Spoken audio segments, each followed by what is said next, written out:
Hey guys, what's happening? All right, so I got a new product that I got for my car, and I really like it. And yeah, I'm gonna promote it because it's pretty cool. It's one of these guys. This is a portable car player, and it works with your Android and your iPhone devices. Now, I don't want to get too crazy into this, but it does have a backup camera you can plug into it. So if your car doesn't have a backup camera, you can run a wire all the way to your back and do that. I'm not going to use it for that. I'm just going to use it for music and navigation, basically, because I have a 2015 Chevy Tahoe, and that was the last year that the Tahoe did not have Apple CarPlay. The 2016s did, but mine didn't. And, you know, I could take and show you what it looks like here. All right, so you can see right now it's playing music. I got it muted so I don't get dinged on copyrights. And so this screen is, I think it's a 7-inch screen. Yep. And it's got a microphone. And the cool thing that I like about it, I bought this separately, it didn't come with it. This little device right here slides into your CD player. And see that bottom screw? You just turn that, and then it opens up, and then it holds it really firm. And then you got that little knob there so you can adjust your screen and tighten it down how much it moves around. Yeah, it's covering up these buttons, but these buttons are pretty much all related to the Chevy MyLink stereo, which, you know, I don't care too much about anymore because I got this. Now, it has different ways to connect to your car. You got a headphone jack there. It's actually got an auxiliary jack. It's got a memory card, SD card reader, and a USB. So this is pretty cool. Now, one of the things that I really like about this is you can have your map going and your music at the same time, so you can watch your directions and control your music at the same time. And it shows on the Chevy MyLink as well, and it'll show up over here as well, so my controller will work with it as well. This is pretty fantastic. Now, you can use any map that you want. I got it set to Waze, but you can use Apple Maps and Google Maps if you want. And I believe it still will split, I'm not sure. And then, of course, you can use, you know, all of your apps. I'm recording while doing this, and it's really confusing it because the camera's taking over everything, so I'm gonna keep cutting. So here's my iPhone apps, and you can pick what shows up on this screen, so not all of them show up. But it's not letting me scroll around because I'm recording a video on my phone of this while I'm CarPlaying, so. But you can scroll through this just like your phone. It's really cool. The thing that I like absolutely about all this is it's only $25. That little mount thing on the back, I think I paid, I don't know, $7, $8 for. I'll link you to both of those on there. But if you want like to navigate better, this is an awesome thing to have. This is the home screen, and you can see you can get into your phone link right there. You got a nice clock and all kinds of information. I can't run that right now because I'm in this, but it's basically making your car just as powerful as any new car has. All the stuff on the screen now. So, you know, even if you got a car that doesn't have, you know, a MyLink, because this was high tech for 2015, and you just have a regular, you know, car stereo head unit, you can connect your phone to this device, and then your phone connects also to your car stereo if your car stereo supports Bluetooth. If you don't, you have an auxiliary 3.5 millimeter headphone jack, and you can plug that in if you have a jack input, like an auxiliary input into your car stereo, or if you're still using tape adapters or whatever, you can. It does have an FM transmitter to transmit audio, but don't use that. It sounds absolutely terrible. You don't want that. You want to either use a headphone jack or a Bluetooth adapter to do this. And you can actually adapt either which way with headphone jacks and Bluetooth adapters. This took me a whopping 5 seconds to set up. The cool thing is my car has the plug that it cuts off power when I turn off my car. So check this out. When I turn my car off, let me turn this off here. I turn it on.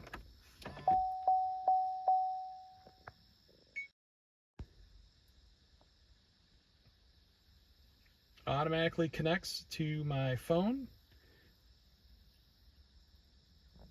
I don't know why I went to the FM transmitter, because I didn't leave off there. That's kind of weird. It was on the main screen.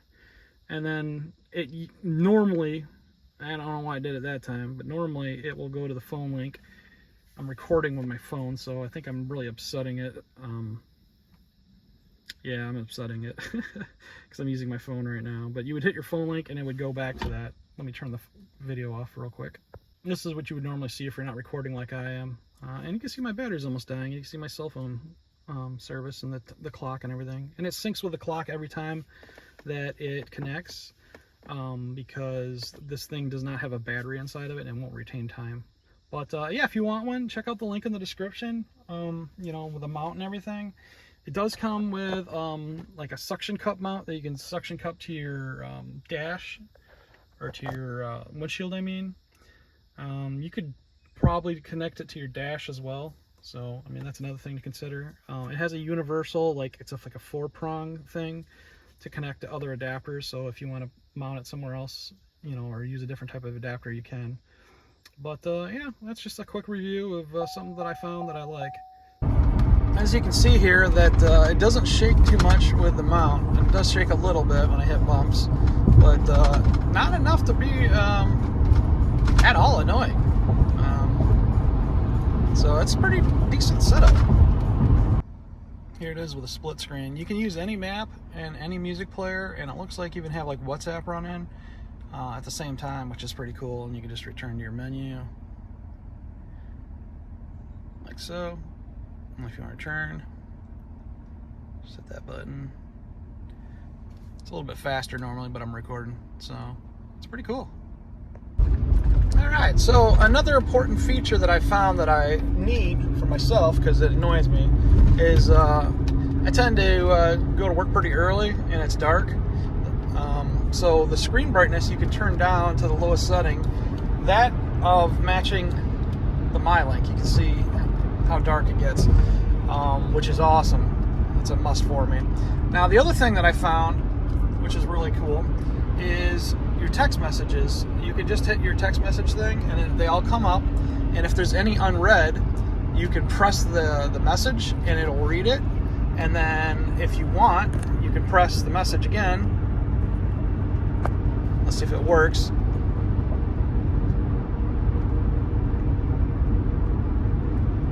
So if you press the message, and I can't do it because I'm recording, Siri comes up and it says, what do you want to say to the number that you pressed? And you can speak a message and it clearly picks it up pretty accurately, and you can send the message. So you can do all your text messages, you know, while your maps is running in the background, and your music it pauses your music, and you can send messages that way.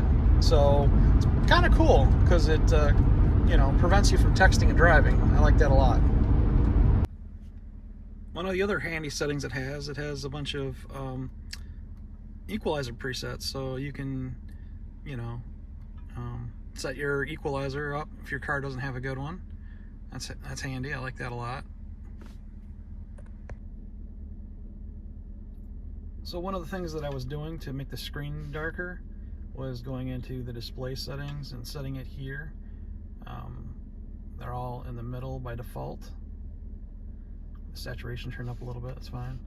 But what I didn't know is if you're on the main screen, right here you got the little sunshine, just click that and you can make it darker.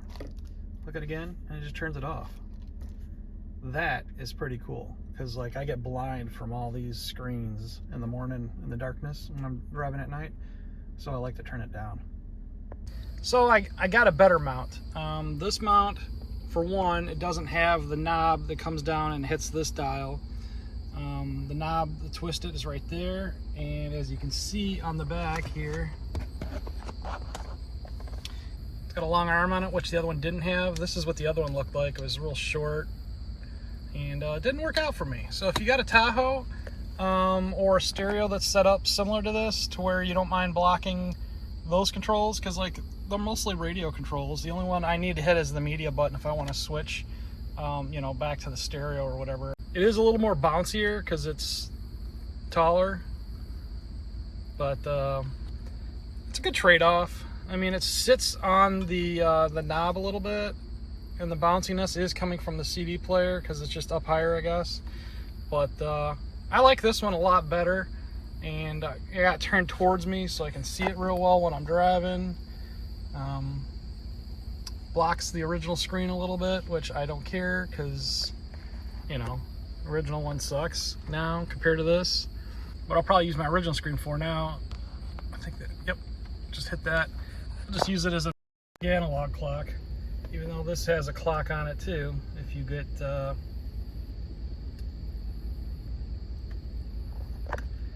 the main menu here, and that has a clock too, so a couple clocks, whatever. But yeah, that's the bounciness.